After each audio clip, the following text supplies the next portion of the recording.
Starfire was known as a member of the Outlaws. Now, since the Outlaws went their separate ways, she sets on a quest to find her way in this world by trying to live the lifestyles of a human. My name is Bizkit Rebellion. I'm here to do a review of DC's Starfire comic book series, issue number 1. Let's get started. The comic opens with Starfire in a sheriff's office seeking assistance on a way to live life here on Earth. Before I continue, I just want to point out that there was a series preview that was released a couple of weeks ago. It was to showcase a look at the DC universe after the events of Convergence. One of these previews were about Starfire and what happened that led her to the sheriff's office at the beginning of this issue. I recommend reading the preview before you read the issue or watch this review to get a better understanding of what's going on. Anyway, the sheriff, whose name is Gomez, doesn't understand her and wants Starfire to explain about herself. Starfire agrees, and this is when she starts explaining her origin story and all that other stuff. If you haven't read Red Hood and the Outlaws, this would probably give you a better understanding of who she is and what happened to her prior to both Red Hood and the Outlaws and this issue. If not, then you can pretty much just skip those 2 pages. When Starfire finishes, Gomez turns her interest on Starfire's powers and asks what she can do. Starfire demonstrates one of her abilities by flying outside, and somehow, and for some reason, Gomez is convinced and agrees to help her, and both of them set off. They both stop at a local jewelry store so Starfire can sell a couple of stones that she has collected when she was young, as a way of getting money. The clerk, who is the owner of the jewelry store, is surprised upon seeing the stones itself and informs them that these stones are of value, but he really doesn't know what they are. The best that he can do is give them 3 big ones. Then there's a funny joke where Starfire misinterprets 3 big ones as 3 elephants. Later, Gomez and Starfire head to a bar, because why not, where they discuss on where to look for a home. Soon, 2 guys spotted Starfire and proceeded to offer her a place to stay at their home. We all pretty much know what they're trying to say, but the funny thing is that she accepts, thinking that they are actually offering her a home for her, but the 2 guys start arguing and proceeded to fight each other in a way 2 guys fighting over a girl would do.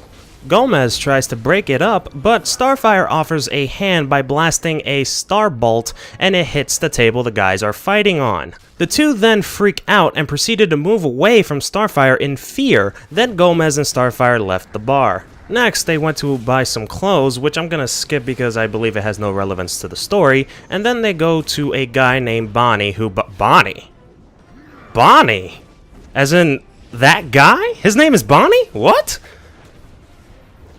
Oh, would you look at that? Anyway, who has a trailer for Starfire to stay, but Gomez will have to speak to his grandmother about it. Gomez goes inside and tells Starfire to wait outside with Bonnie. I don't think I'm ever gonna get used to that. Gomez informs Bonnie's grandmother about the situation and agrees to let Starfire stay in the trailer. But when Gomez goes outside to tell Starfire the good news, we see her making out with Bonnie, because why the hell not? Gomez questions this, but Starfire tells her that it was the only way for her to learn English. But I thought you already learned English by the time Red Hood and the Outlaws was even a thing. Oh, you wanted more. Right.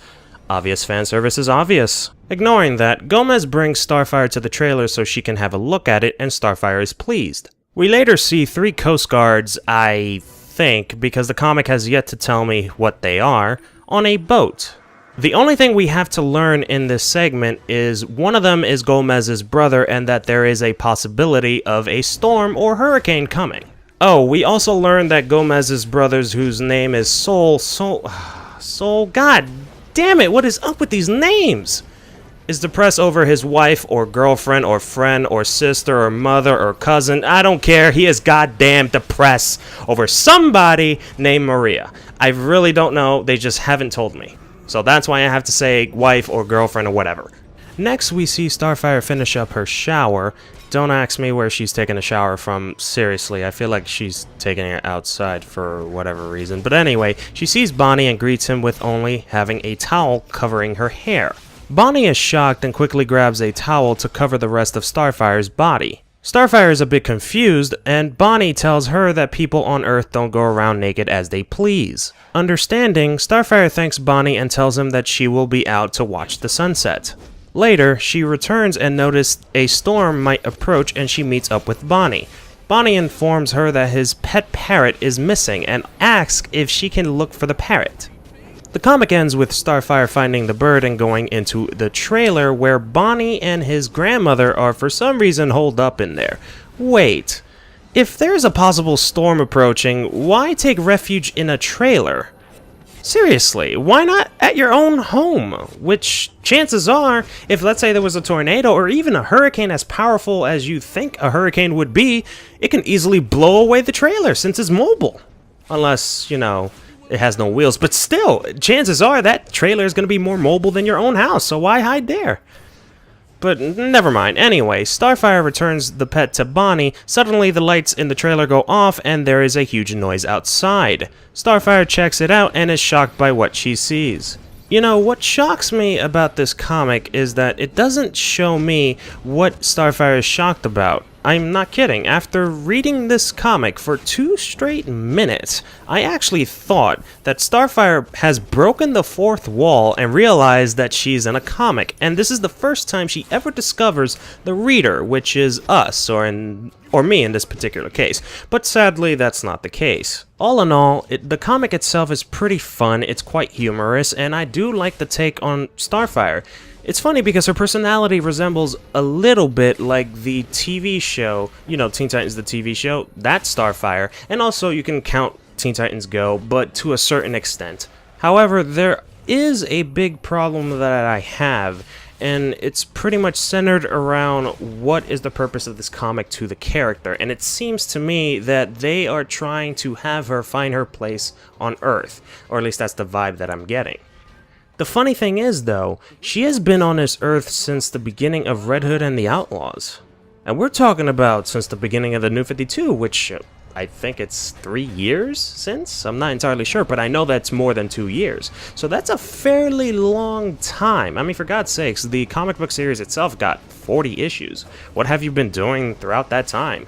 Well, I will admit that I've stopped reading Red Hood and the Outlaws since issue maybe 22 or 23, so I don't know what happened after that, but I know that the series has been on for a while, so really, what has she been doing throughout that time? Shouldn't she already got accustomed to how Earth works and hearing that?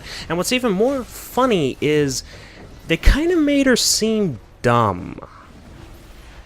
For example, there was this one scene where I believe Gomez asks Starfire how much money does Starfire have, and she kind of questions saying Earth currency, and Gomez has to clarify that United States money, not anywhere else's. The thing is, she has been in the United States far longer than you would think, and she has yet to learn Earth currency?